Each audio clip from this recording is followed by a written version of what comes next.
Okay, good morning. Welcome to coaching this morning, everybody.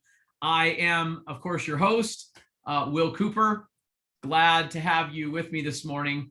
And yes, see, Joe, I already have my hands in the picture. So when you take the thumbnail shot, I just want to make sure that you already have plenty to work with. Okay. At just some random time, can you give me a dab or a flex? I mean, I'm hoping the YouTube algorithm picks up just a boss of people one.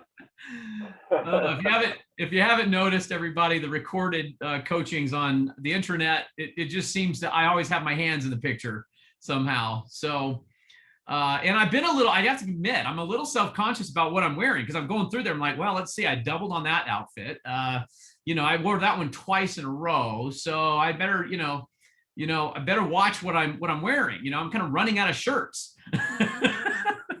So anyway, hey, welcome. Glad you guys are with us. We're going to talk about communication today, which is a really important skill set. And really, if you know me, communication is really my way of saying sales.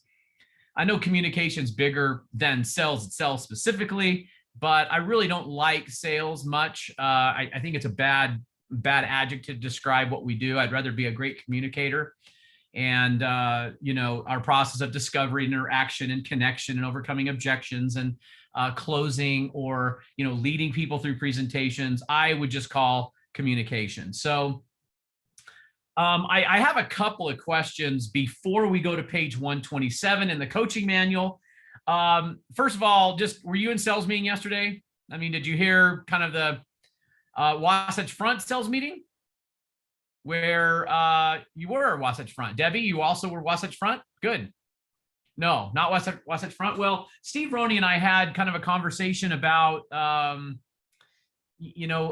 the importance of understanding context over content. I wanted to just see if you guys had any takeaways from that you weren't able to share in sales meeting.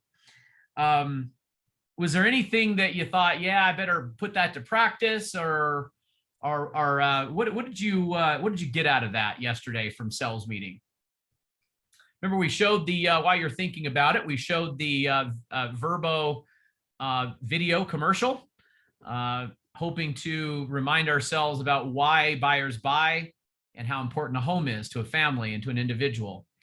Also, we talked about interpreting data and the wisdom that comes from wisdom is required really to interpret data. So what did you get from that? So, okay, let me read a couple of your comments here. Mariah, if you don't interpret the information and understand it yourself, content is completely useless. It's very true. Thank you for that. Yeah, remember Steve said, if content is king, then context is God. And it's, and really, if you look at the bottom of page 127 in our manual, the very, very bottom of that page, it says, the interpretation of this data is central to our value proposition. So how do we really communicate value when we're presenting data unless we interpret it?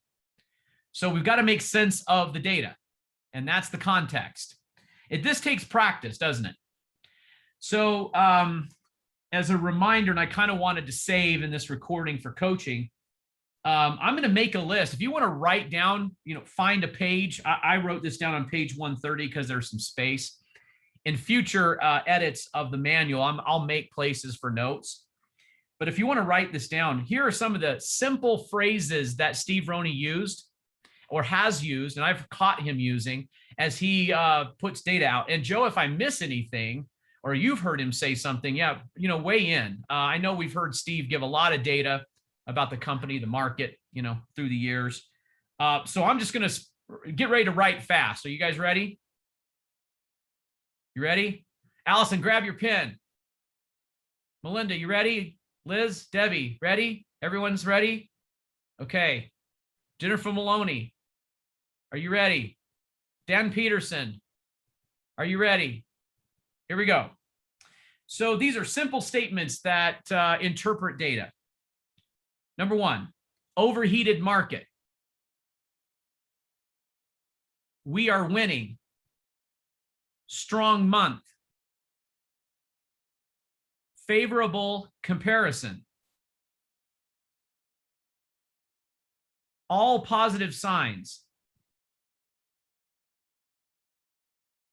There's money on the sidelines. Emerging picture. And a common crystal ball. These are, I referred to Steve. If you guys know Steve Roney very well at all, you should be extremely impressed with his business acumen. This guy is master Jedi, and just amazing how he has an instinct for business and people. And so these little statements are really interpretations of data, and they're simple things. We could go into further detail of interpreting data, which I think we need to do when we communicate. When people say how the market is, you should be able to speak with wisdom and interpret why a number matters, what it means to the process. Now, we did talk about that last week, so I'm not going to go back and rehearse too much of that, but we weren't able to kind of save and record out how Steve does this. So if you'll notice, when he presents weekly statistics, pay attention to the skill set in which he quickly and simply interprets the data. Am I missing anything, Joe, or that? I was just going to add, yeah, two of the ways that I'm always continually impressed is when he says, I'm not sure that's the right question we should be asking, which basically has us all pause and think about, are we running down an avenue where we're assuming something, is correct? So I'm not sure that's the right question we should be asking, or just this ability to say, I'm not sure that we have asked the right question. So they're two different things, right? So one is I'm challenging the assumption that we're not committed to, and the second one is, I don't know if we've figured out how to ask or pull the right data from this particular piece of data set. And those are challenge questions that help us sort of rethink how we're looking at that data being presented to us. Yeah, thank you so much. Write this down. Confident people ask questions. They're confident in who they are. I guess maybe self-esteem is probably playing into this, but as a professional, there's confidence there. And when you don't ask questions, it's because you're afraid of the answer. You don't want to, like it might be the elephant in the room, and maybe you feel like you're not ready to deal with the elephant in the room. After interviewing literally thousands of people, some very privately and needed help and coaching, and, life is heavy and it matters. And, in some cases it's life and death. I have learned to get to the heart of the matter with really pertinent heart of the matter questions. And perhaps, nothing surprises me really anymore. So, at some point you kind of have to come face to face with that. And I think that's a good thing that Steve does, is that he's not afraid to ask any question to get to the truth. The truth may not be what we want to hear, but my goodness, we'd much rather manage around that. And I know when you're dealing with people and you kind of have a sense about something, sometimes it's really nice to ask a simple question. Am I missing something, or is everything okay? How are you feeling about this? I noticed that, I noticed your body language was maybe resistance to some of these ideas. Are you okay with the key box? I don't want to assume that you're all right with the key box. I'm just picking stuff, but it's important, I think, to ask questions, and that's a really good skill set. Can we pick up, let me go screen share and then get, let's get coaching manual pulled up. There we go. All right. So we should be looking at this on page 127. I'm not sure. Did we get through this last week? Who was on last week? No, we did not. Okay. So let's just fill this in. Data and statistics will not answer the most important question when it comes to buying or selling real estate. What it is best for a blank will not show up in data. What is best for a blank will not show up in data. What is that? What do you think? I've said this before. Data lights our path, but it's really not Yeah, thanks, Scott. Client, family, person, all good answers. So let's remember that. I mean, I've put family slash person in here, the individual that matters. So I think that's really critical. We do get, look, on one hand, I want to really be good at communicating data and the wisdom behind it. I'm really committed to that. I think you can tell. And that's what this is all about. On the other hand, it's not why someone buys. They're not, look, in residential real estate, they're not buying because it's an investment only. So all the data is really doing is lighting the way of our challenges, if you want to highlight that. Okay. It highlights our challenges. Okay, good. All right, so the next one. First comes a decision based on factors that have very little to do with the market. And I think that's so true. Family needs, individual needs, that's the decision. Everyone's prayerfully, considering and hopeful and, new chapters of life. And sometimes you have to let go of something. And these are often very, very heavy decisions and very personal. This creates the equation that can be solved. And I think that if I did pencil it out, here's where we are today. This is what we need to get where we're going. And now we have the equation. Once the objective is determined, then we can use data and statistics to blank the decision. What do you think that is? Blank the decision. Go ahead and hit that in the chat there. Thanks for playing along. If you're driving, don't do this. Don't chat. Good answers, you guys. Support, justify, support. Yes, I have validate, guide, justify, enlighten, all good answers. Okay, it's all the same thing. So it guides our decision. So go ahead and write that in. Validate, guide, justify, enlighten, all good. Support, that's good too. So stay clear of predictive statements. This can get us in trouble. Even when the best data, there's no one who can 100%, with certainty blank what will happen. What is that word? So predict, right?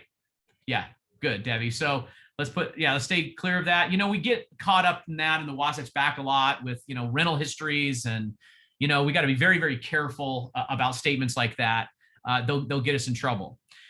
Okay. And again, here's the key point. This is the key takeaway.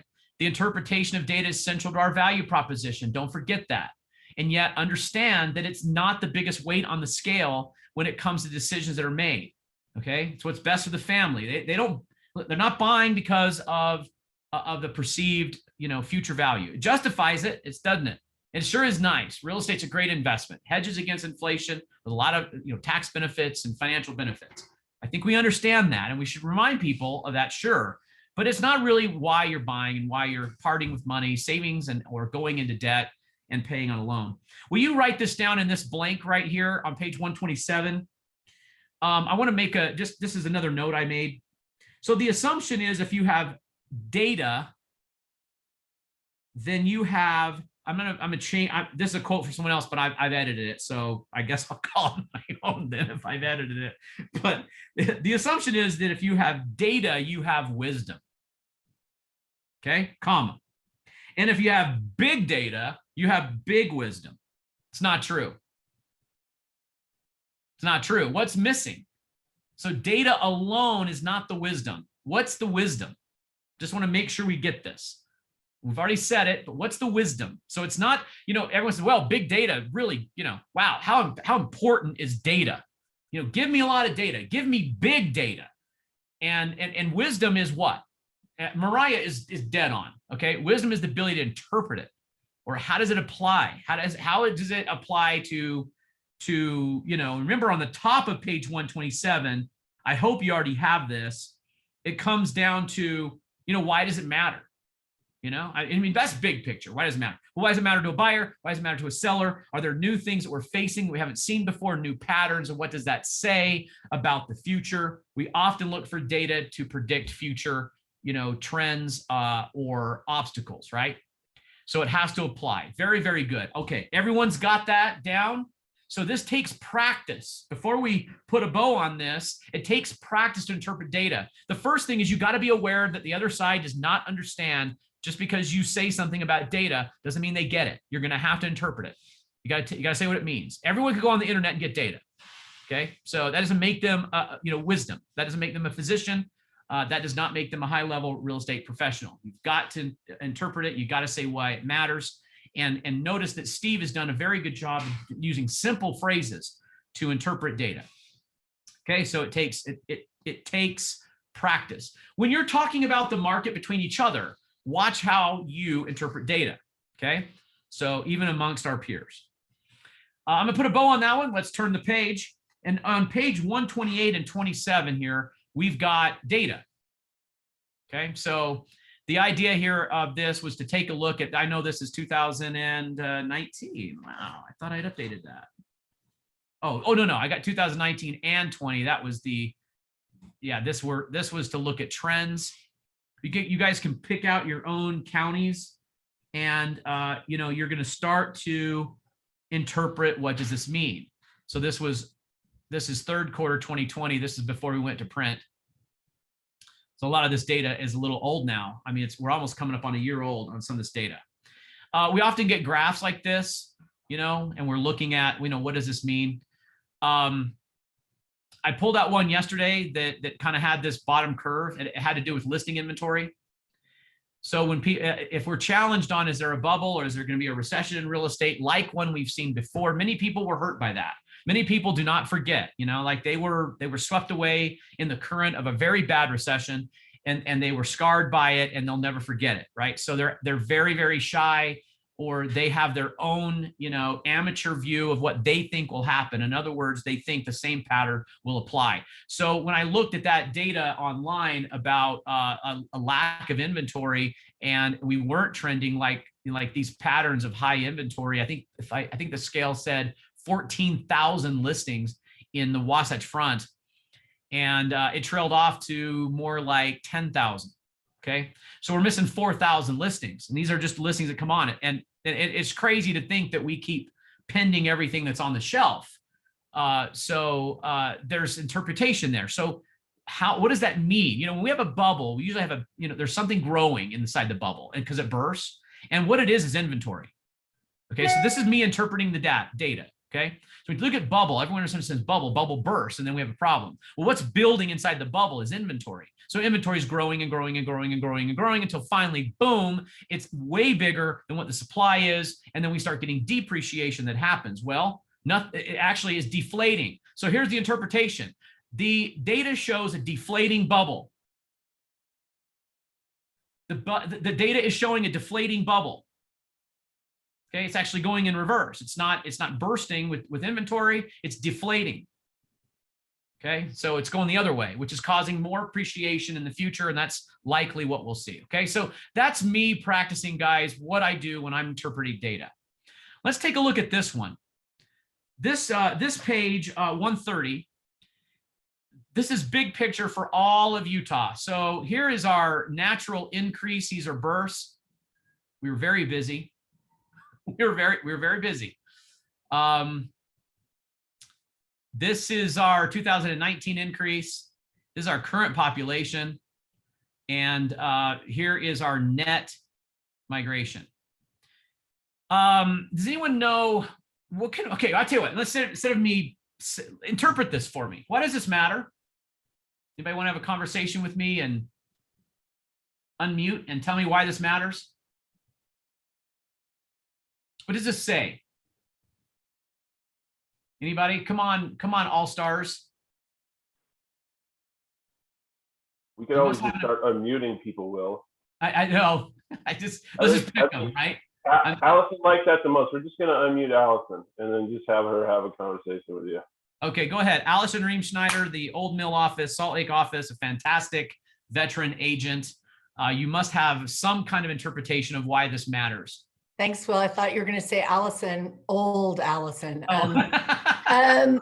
Well, I mean, it just, every time we see these numbers of a high migration, it terrifies me because of the inventory issue we already have. I mean, I spent the whole weekend, I talked to other agents, spent the whole weekend writing offers on multiple homes where, there's 15 offers, and these are really expensive homes. So it's also, it's not, I mean, it's also that we have affordability issues, but we have people moving into the valley that have a lot of money to compete on these high price listings. So to me, anytime I would like to see some people leaving Utah. Yeah, I did see a post, that has a road sign that says, go home, Utah's full. Right. Right. It's the big joke. We're closed. We're closed. Yeah, we're closed. We're full. So turn around.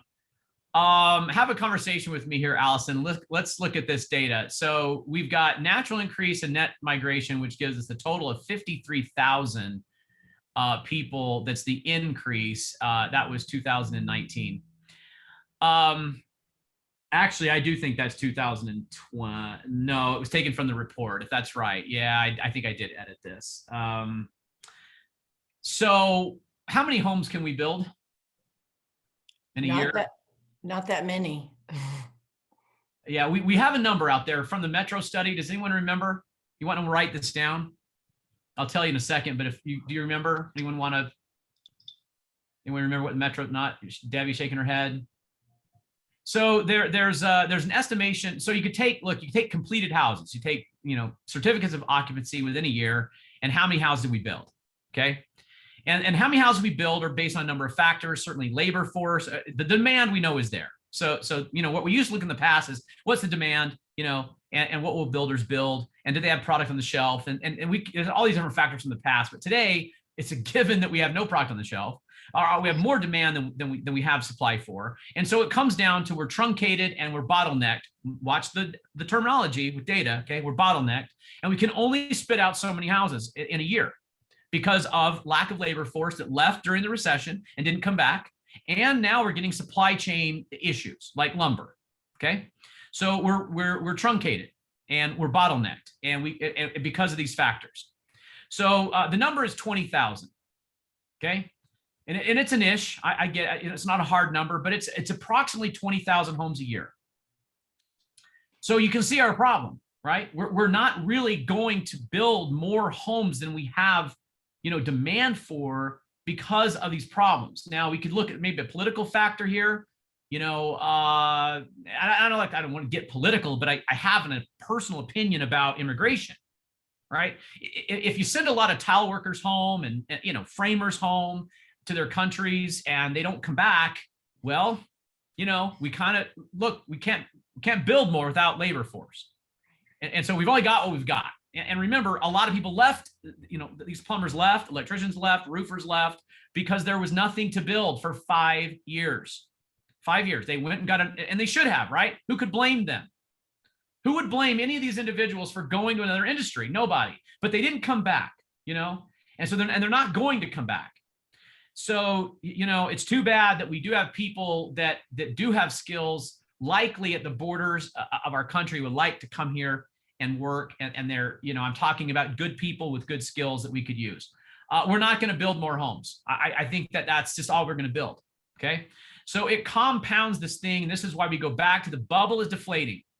What a great statement, right? Everyone gets it. They can see a balloon. The bubble is deflating. It's not building pressure, because you can't build pressure unless you have inventory building the pressure. And so I think that's what's weighing in. So we have a 53. How many in this 53,600? You get, these are babies, right? These are babies. They're not buying homes. But if I went back 24 years ago, we had babies then too, didn't we? Do we have any 24-year-olds here that were babies 24 years ago? 25, 26, 27? Yes, well, they became buyers. Okay, these babies will be buyers in 20 years. How many of us will sell properties to these individuals right here? Anybody? Allison, will we still be we'll still be at it here? No, not in 25 years, Will. No. Lance and I have an ongoing joke that we're in it 10 years, and then or as long as the Ronies own the business we're in. So that's our ongoing thing. And then if it's a really tough day, we cut it back to like 6 months. No, just kidding. No, I mean, we're these are buyers in the future, but 25 years ago, we had more. Okay, so that's some interpretation of data. You know, we just can't build enough. And so that's why inventory is not rising. Okay. Okay. Not like it used to be in the past. Okay. All right. Let's turn the channel and we'll continue our communication discussion. We've talked about this, I think, briefly in a previous coaching, probably 6 months ago. But I wanted to kind of have a linear approach to this and kind of go page by page. This is the overcoming objections kind of techniques here. And right off the start here, I have like, this is what it is and this is what it's not. So can we, matter of fact, I wondered if someone of my, A students from the past would remember what these blanks are. So before we get started, let's remember what our objective is. We're talking about overcoming objections. What is it not? And what is it? Anyone remember? This is kind of the big overarching theme. When we're talking about overcoming objections, what are we talking about? Like, what is it and what is it not? Maybe don't worry so much about what I might think. What do you think? What is overcoming objections?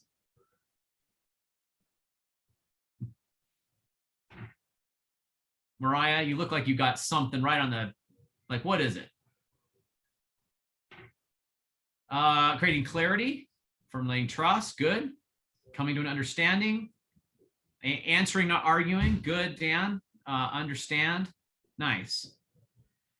These are certainly elements on how we get to where I want to go, okay? So in the two boxes, will you write down improve over here and relationship over here, okay? And what it is not is close the deal. Okay, that's what it's not. So, the 80s and 90s sales techniques, a little bit of Tony or Tom Hopkins, I would have to take an objection to some of the theories there. I think they proved to be untrue. There's some good ingredients in the recipe, but it was kind of where our focus was, that started to give everyone a really bad taste in our mouths about salespeople, right? Okay, we could see it coming, right? And you knew you were being closed. Anyone ever come across a real trained, salesperson, and you knew that they were marching through a step or a series to close you? You ever notice it? Yeah, thanks, Gina and Debbie, Mariah, Norm. Very, very obvious to point out. And that's why I'm saying, let's not make a goal of communicating how, through objective handling to close the deal. Okay. What we're going to do is improve the relationship. That's the overarching thing every time. Okay. So let's make sure we understand that. Anyone who's in sales, handling objections is part of our job. I think we could also say concerns here, same kind of a thing, make a note there. Those who are good at handling concerns or objections, and I'll make a differentiator between those, matter of fact, in just a second. They're treated very similar, but they're different, okay? The difference in objection and a concern. First thing is we have got to understand that the potential client objects is raising a concern that is a good thing. If anyone has no concerns whatsoever, they're not moving forward. They're not interested in selling. They're not interested in buying. So it's not the right time for them in their life. If they have questions, they're interested.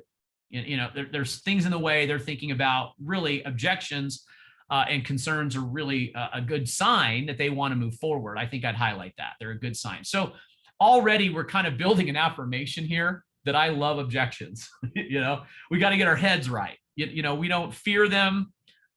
We look at them from a good, positive point of view. Okay. So look at them from the opposite point of view. If a potential client never raised a concern, never asked a question, never objected, or would they be interested? No, not very interested. So that's what we're kind of getting at here. So we embrace them. So here are these are really more detailed steps. What I try to do anytime I have a list, I remind everybody, don't be robotic. Okay. So just warning, don't be robotic over here in the margin. Be authentic, be natural, but there are some patterns here. So what we do is we ask questions to confirm. So we say, will you write here, tell me more? Tell me more about that, or could you clarify? So when someone raises a concern, make sure you understand it. If somebody's worried that they might be leaving, what happens if I regret selling my property because I'm leaving money on the table? I think I would want them to talk more about that. You know, I think we want to advance the concern. We've talked about that in the past. We take what they're concerned about and we run with it. We never minimize it. Okay, I'll come back to more of that. So that is in the blank. Tell me more, or could you clarify? Number two, we do listen closely to their concerns. I mean, you got to be focused more on what they're saying and less on what you're going to say. Okay, I'm looking up here on my bookshelf. I think that's one of the 7 habits of successful people. Okay, they really do listen intently, and not with the purpose of replying, but to understand. It's a different focus. Okay, and salespeople want to reply. They want to volley. They want to play tennis. Okay, and that's a problem. Don't play tennis. Remember we talked about that? What was that, a week ago? Don't play tennis. If you play tennis, you're going to argue. So what you want to do is be on the same side of the court. It's it's impossible to either play tennis or argue with someone when they have the same view as you, right? Okay, so we do listen closely with the intent to understand, not the intent to reply. Okay, we restate the concern to show we understand. So we kind of, give it back to them. This is kind of like the summary. So that's what I write right here, summary. We summarize it back so they understand that we get it. Okay. So the argue is so right in here, don't play tennis. That's our reminder. Don't play tennis. Put the racket down. Jump on the other side of the net. Okay. The problem is when we get into things like on these things about don't minimize and on all that, what if they just want to pay less in commission? I mean, the house is going to sell on the weekend, so I just want to pay less. And so, but we see what we can all agree on is the objective. Okay. Which is netting the most. That's not playing tennis. See? Okay, so don't argue. Let's go down here. Don't minimize the concern. And the note here is we advance it. Really concerned about netting the most. There's a lot that goes into that. It's a different battle. Debbie, you've been fantastic at staging. You've been patient. You get the property ready before it hits the market. I know it's tempting to cut a corner, just put on the MLS. You'll get offers. But if we slow down and we make a strategy to not just find a buyer, but find the best buyer that nets the most, that's a different battle. It's not transactionally centered. It's centered on the net. Okay, now that we can all get on board with. I think our clients appreciate that about us. Okay, there's a warning here: never speak negative about the competition.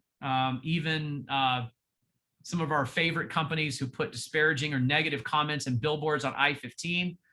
I know it's tempting, but you know what? Bless their hearts, right? They have no idea what they're doing. Okay. Number 7 is don't answer unless you're speaking from their perspective. This is, again, a great, fundamental thing about communicating. If they look, a horrible thing to do would say, well, I'm worth more. I want to get paid more. My time is valuable. That is baloney. Okay. It has nothing to do with you. It has everything to do with them. And yes, all those things are true, but we would never answer an objection by talking about how it hurts us as agents. Everyone get that? I know it's tempting sometimes. We get maybe emotional or upset sometimes, but you got to watch that. Okay. Let's march along here. So remember, objections are really the prospect's way of communicating that they've already identified some obstacles. Look, I'm still in the process of, I guess you could say, sales. I'm talking to a very important team today. We really want them, you guys. I mean, positive energy here. They're a culture fit. But you know what? They've been they've been, I guess, hand-tied or handcuffed by a cap system at the current brokerage. Now, guess what? They don't like their brokerage. Any surprise?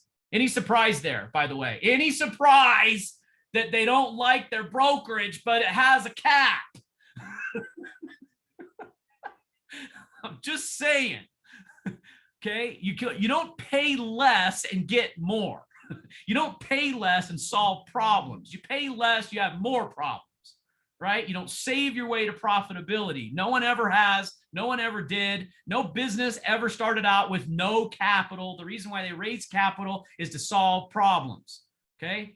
And you want to scale a business, you get more capital and you get more labor behind it. And guess what? Labor costs money. So the bottom line is, to scale and have a business, you have to have capital. And you don't do that with a cap.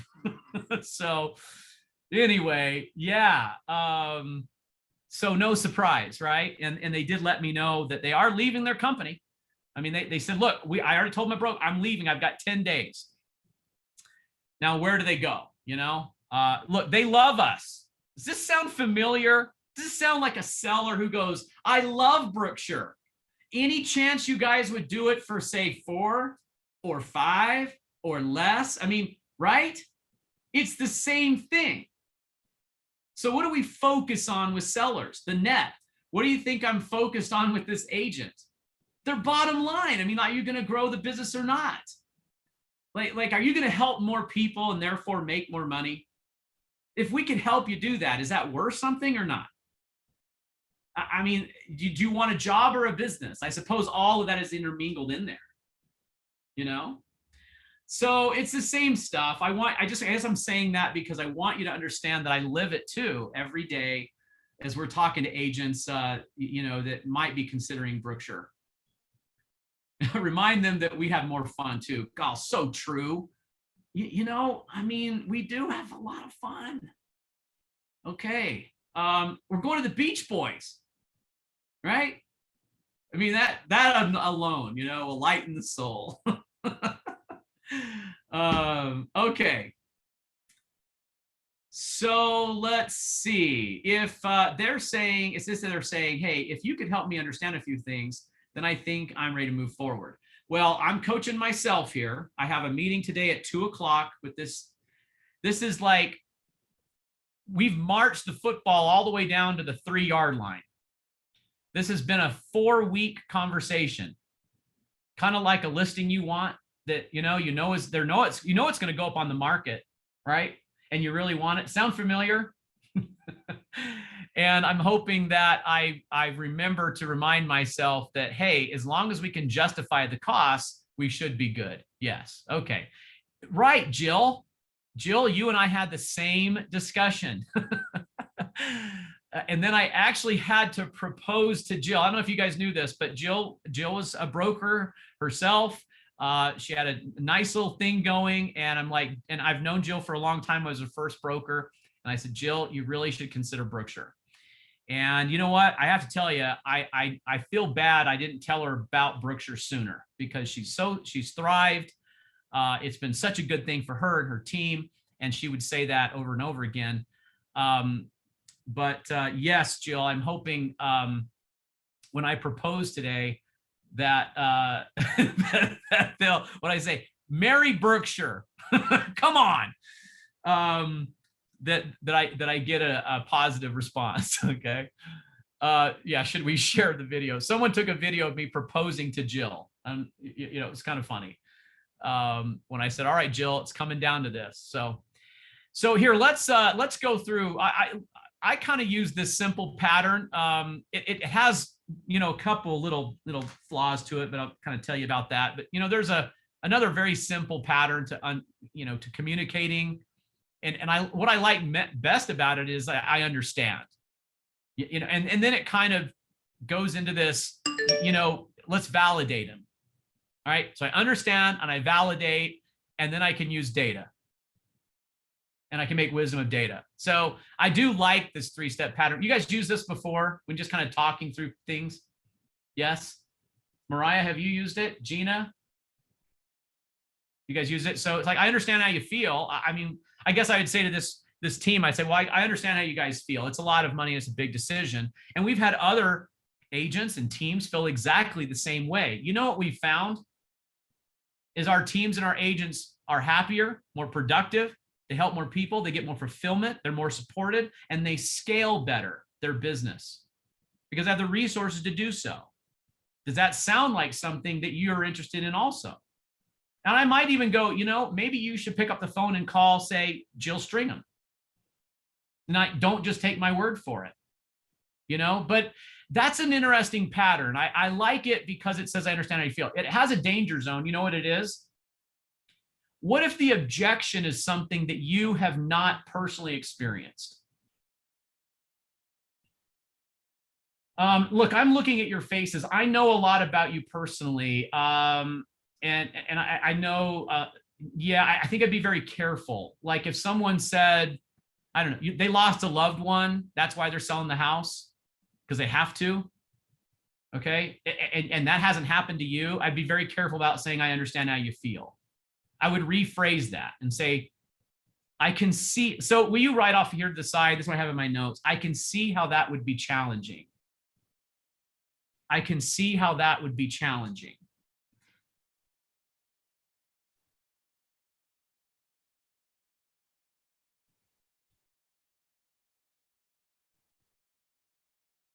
Okay, so if they say something that you don't, you really shouldn't say you understand how they feel. Do you guys understand what I mean here? This is a danger zone. If you could walk right in, and it sounds like you're just being a salesperson. So you should never tell someone you understand how they feel unless you really kind of get it. So that's the danger zone of this one.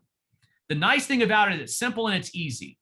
I understand a lot of sellers have said the same thing, that they feel the same way. And a lot of our clients said this, a lot of our buyers have been concerned about whether they can really afford a home. And I think it's a legitimate concern.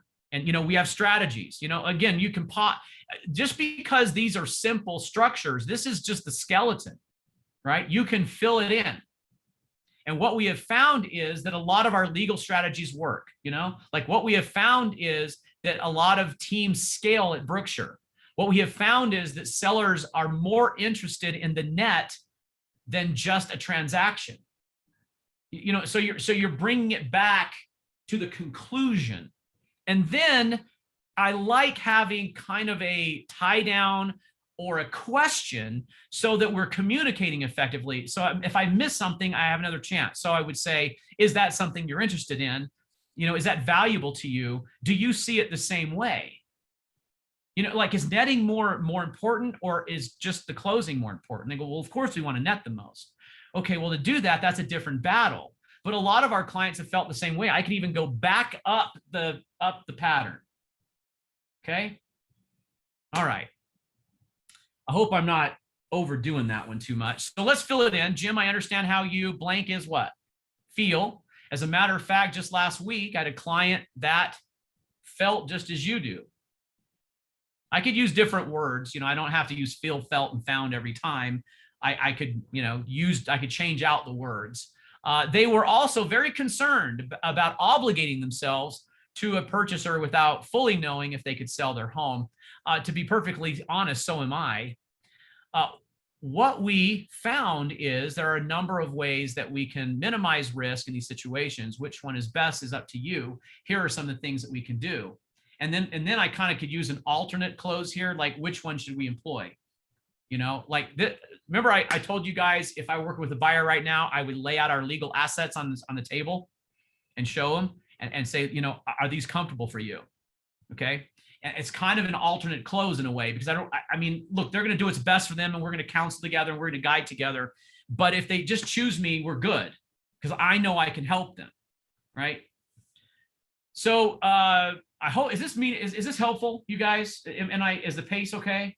All right, I'm going to go now to kind of a more advanced, look at objection handling pattern here. It's kind of like what we talked about on the other page, where there are do's and don'ts. But here it is: listen, ask, empathy, restate, isolate. I don't know for a lot of you, you've heard this before. The one on isolate, I think I sometimes miss. And I kind of like to come back to that and sharpen the saw on that one and say, is there anything else? Like, for example, when I'm meeting with this team today, I want to say, is there anything else in the way?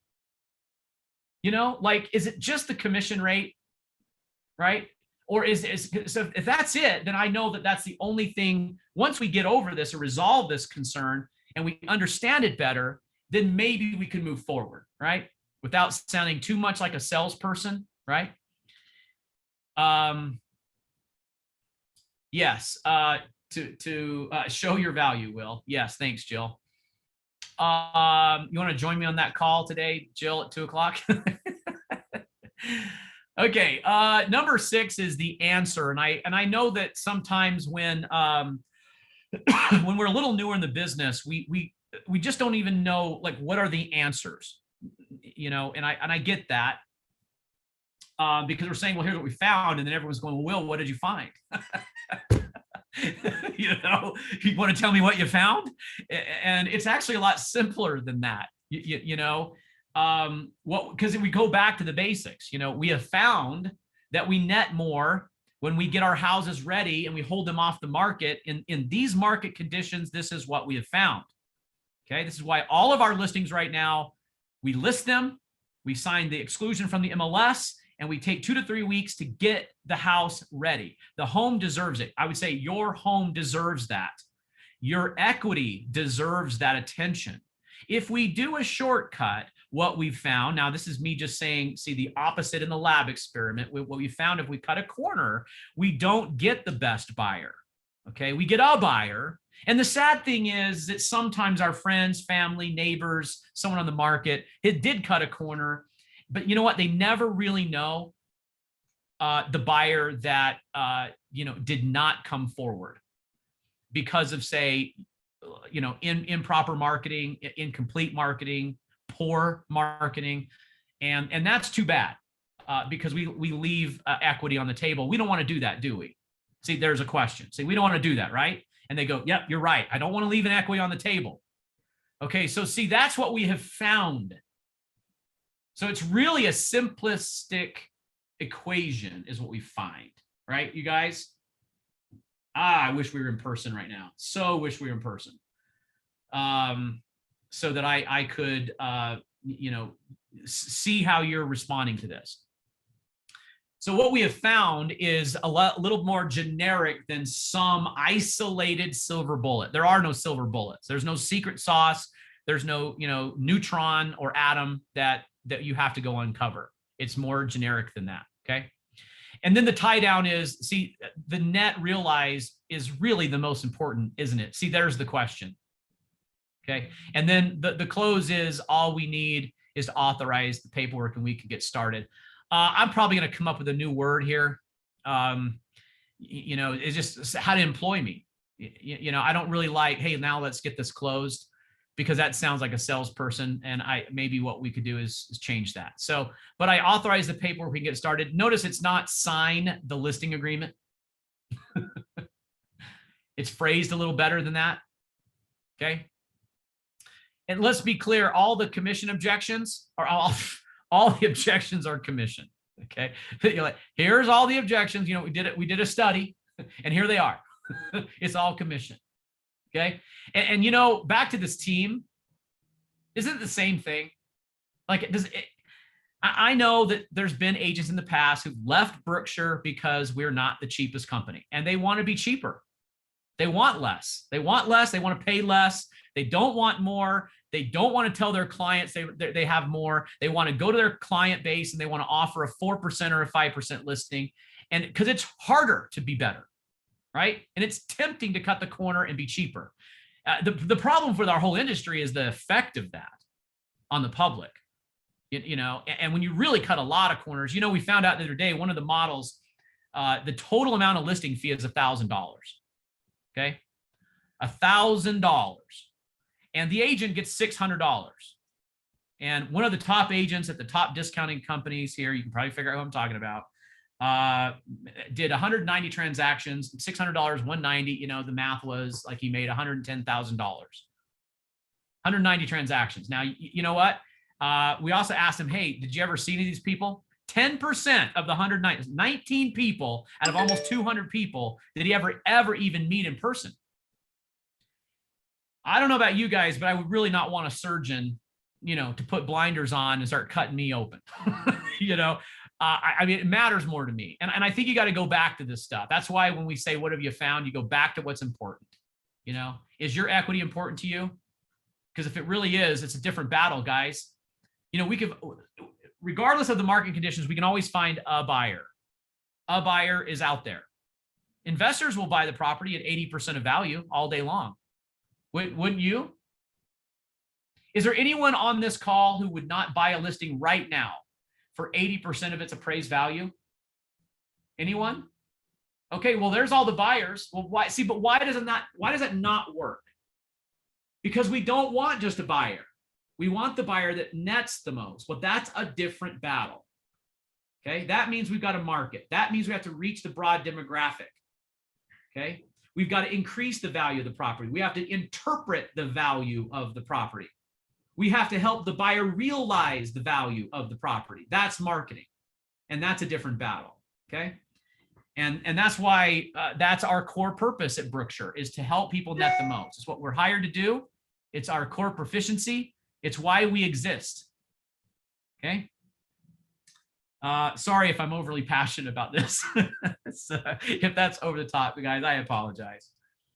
Okay. Look, we got 5 more minutes.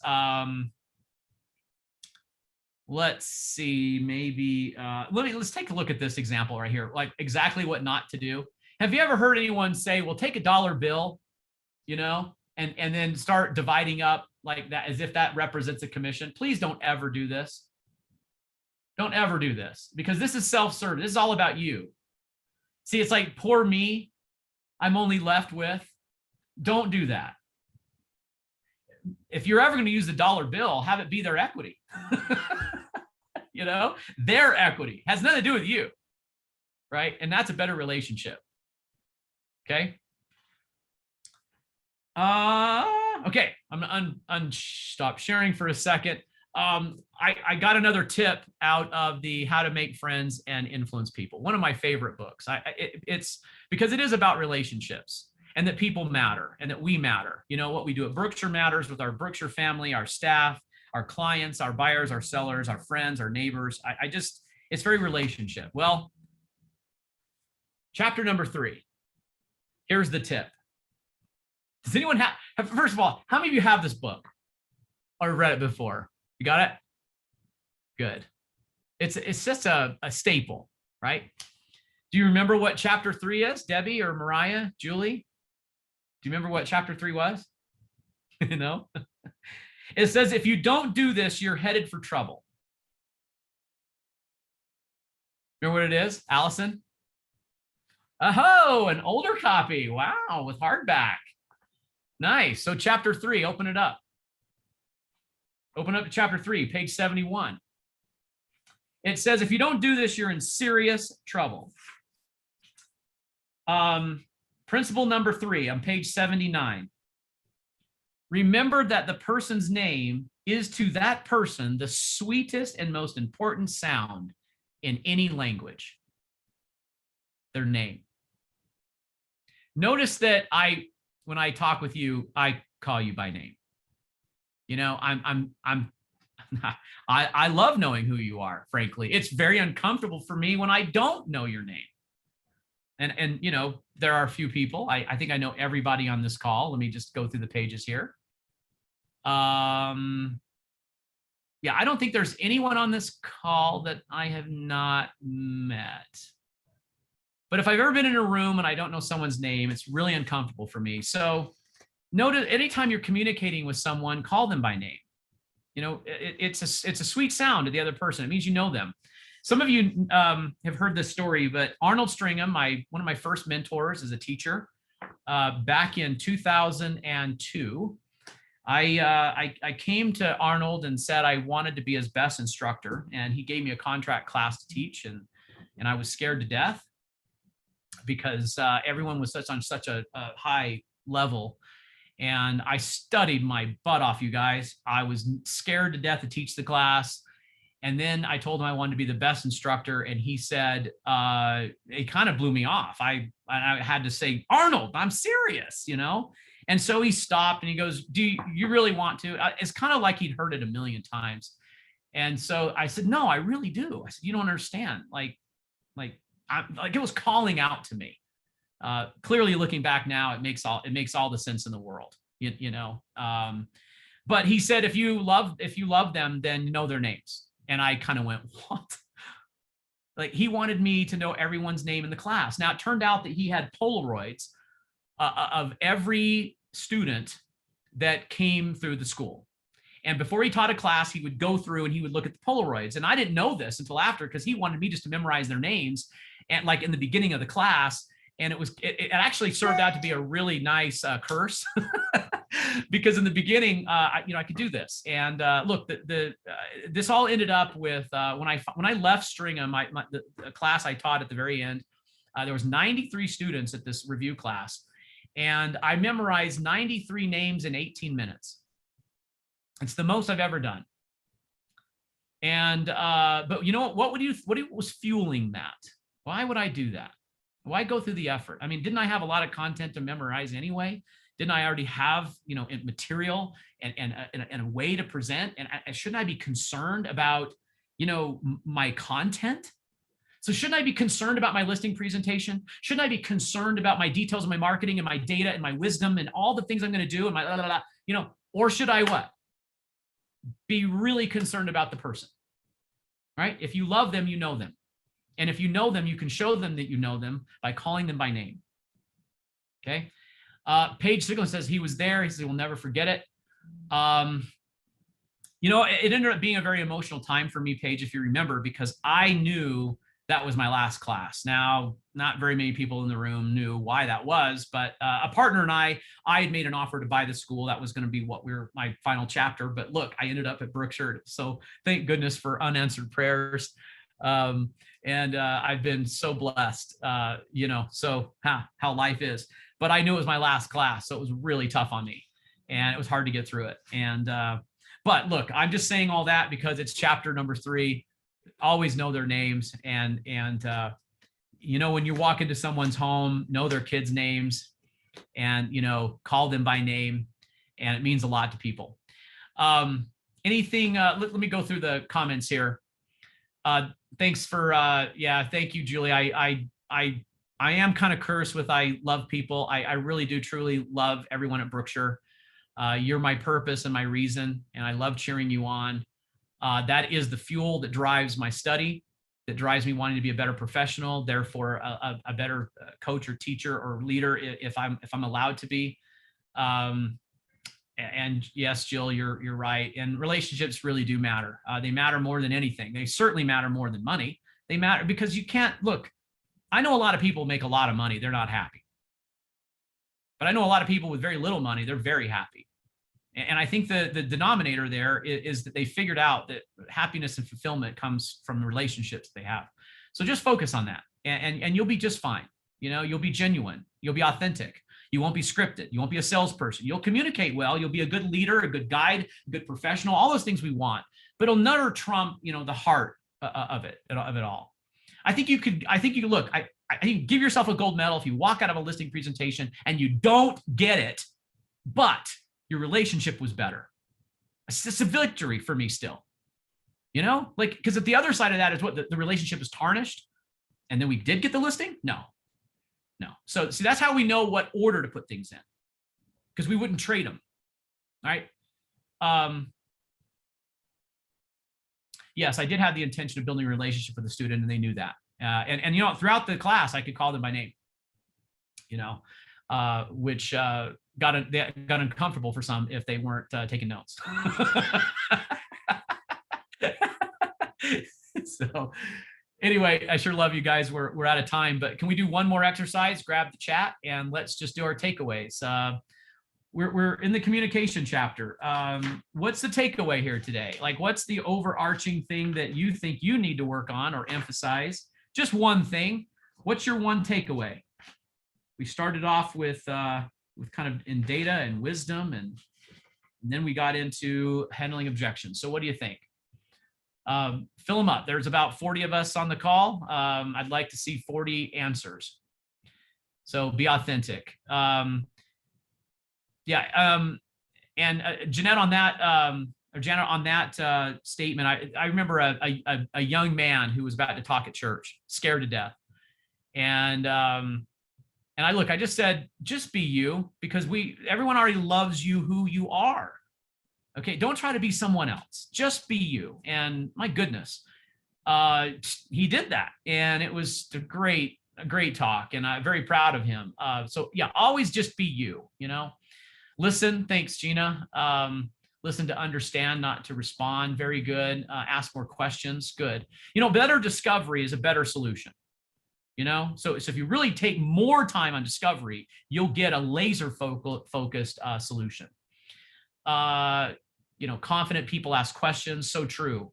Don't be afraid to ask the question, especially if it's a heart of the matter one. Lean into the objection. Good. Listen and with clarity. Good. Love your clients. Lead with heart. Don't be scripted. Very good. Listen, learn. Always have your client's best interest in mind. Good. Listen. Thanks, Tom. Ask questions and listen. Communicate while speaking with your heart. Thanks, Angie. And Angie's so good at that, you guys. Matter of fact, I don't know anyone who has more heart than Angie Larkin. I think there's a lot of people have a lot of heart, but I don't know anyone has any more than Angie. Her whole look, if you know anything about her, she's only happy if those around her are happy. So she works really, really hard to make everyone happy. And that's enough for her. I might cry right now. Sorry, Ange. I surprise myself sometimes, but I think we could all follow Angie's example, because there's no agenda. Everyone knows there's no agenda. It's just, how can I help you? And what a great way to enter a relationship with no conditions or contingencies. It's kind of like our kids, it's just like our children. They're not going to do or say anything that is going to, cause us to unlove them. All right. Have a wonderful day, you guys. Thanks for joining me for coaching. Thanks. Yeah. And Steve Roney's comments were really good. Thanks, you guys, for all the chats. I'm going to put a bow on. I know we're all busy. Have a fantastic day. And hey, if you have any positive energy out there, wish me luck at my 2:00 appointment today. I could sure use it. And we sure want this team to join us. They're fantastic. So thanks, you guys. We can unrecord, Joe.